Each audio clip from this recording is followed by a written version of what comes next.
नमस्कार, मी सुमित शंकर सावंत आणि तुम्ही पाहताय TV9 मराठी। या बातमीपत्रात बऱ्याच महत्त्वाच्या बातम्या आपण बघणार आहोत। सुरुवातीला एक महत्त्वाची बातमी आहे। पुण्यामधून पुण्याचे तिन्ही उमेदवार एकाच मंचावर आलेले आहेत।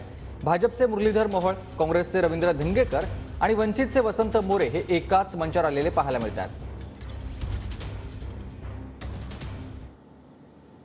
पुण्यासाठी नेमकं काय, जेव्हा पुणे म्हणून आम्ही विचार करतो त्यावेळेला गेल्या अनेक वर्षात कागदावरची मेट्रो प्रत्यक्षात आली।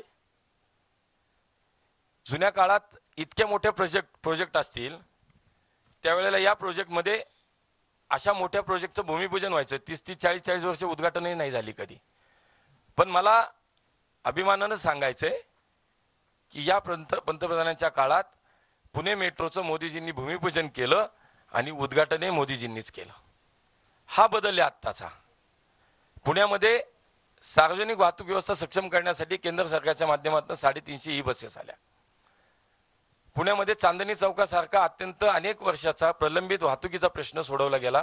जवळपास 1100 ते 1000 ते 1100 कोटी त्या ठिकाणी खर्च आले, केंद्र सरकार, राज्य सरकार तत्कालीन आणि महापालिका म्हणून। आज तुम्ही सांगतो की वैद्यकीय महाविद्यालय, कोरोनाच्या काळात या शहराची अवस्था आपण पाहिली की आपल्याला आपली सार्वजनिक आरोग्य व्यवस्था सक्षम करणं खूप गरज होती। अशा काळामध्ये, कोविडच्या काळामध्ये, म्हणजे खरं तर हा इतिहास आहे। स्वातंत्र्यपूर्व काळात एखाद्या महापालिकेचं मेडिकल कॉलेज असणं, मुंबईची 3 मेडिकल कॉलेज स्वातंत्र्यपूर्व काळात होती। स्वातंत्र्यानंतरच्या काळात एकमेव महापालिका आपली अशी आहे की स्वतःचं वैद्यकीय महाविद्यालय झालं।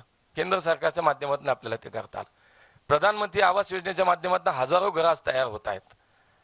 असे असंख्य प्रश्न, असंख्य विकासाचे विषय, नदीच्यासाठी जवळपास 1100 कोटी रुपये केंद्र सरकारनं अनुदान दिलं। म्हणून मला वाटतं की केंद्र सरकार म्हणून, देश म्हणून, मोदीजींच्या योजना म्हणून, विदेश नीती म्हणून जे जे झालं ते एक त्याचा भाग, दुसरा पुण्यासाठी म्हणून केंद्र सरकारची उपलब्धी म्हणून दुसरा भाग, हा आजपर्यंतचा कामं सांगण्यासारखाचा विषय। गेल्या 5 वर्षात महापालिका म्हणून अनेक योजना समोर आल्या। 24/7 ची योजना अंतिम टप्प्यात आहे। भामा आसखेडचा प्रकल्प पूर्ण झाला। अनेक शहरातले भुयारी मार्ग उड्डाणपूल पूर्ण झाले। सिंहगड रोडचा उड्डाणपूल सुरू झाला।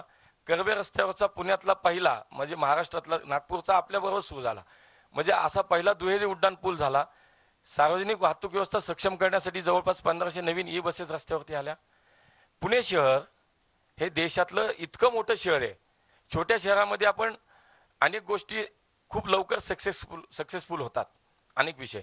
पण 60 लाख लोकसंख्येच्या या शहरामध्ये रोज 2200 मेट्रिक टन कचरा जनरेट होतो। आणि आज आमचं वैशिष्ट्य आपल्या शहराचं असं आहे की महापालिका म्हणून काम करताना 1 किलो सुद्धा कचरा आपला डंप होत नाही। हे वैशिष्ट्य, हे 5 वर्षातलं काम आहे। मी आज तुम्हाला सांगतो 15 लाख मेट्रिक टन कचरा साठलेला होता फुरसुंगी आणि उरळी देवाच्या ठिकाणी, आणि त्या ठिकाणी आज जवळपास बायोमायनिंगच्या माध्यमातून 4 ते 5 लाख मेट्रिक टन कचरा फक्त शिल्लक राहिला।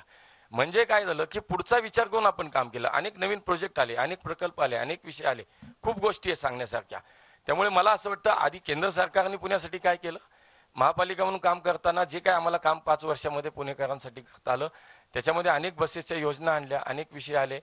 हे खूप काही गोष्टी आपल्याला नव्यानं 5 वर्षात करता आल्या। एक आता मला असं वाटतं की शेवटी ही निवडणूक देशाची आहे, आणि देशाची निवडणूक म्हणून देशाचं भविष्य ठरवण्याची निवडणूक आहे। देश पुन्हा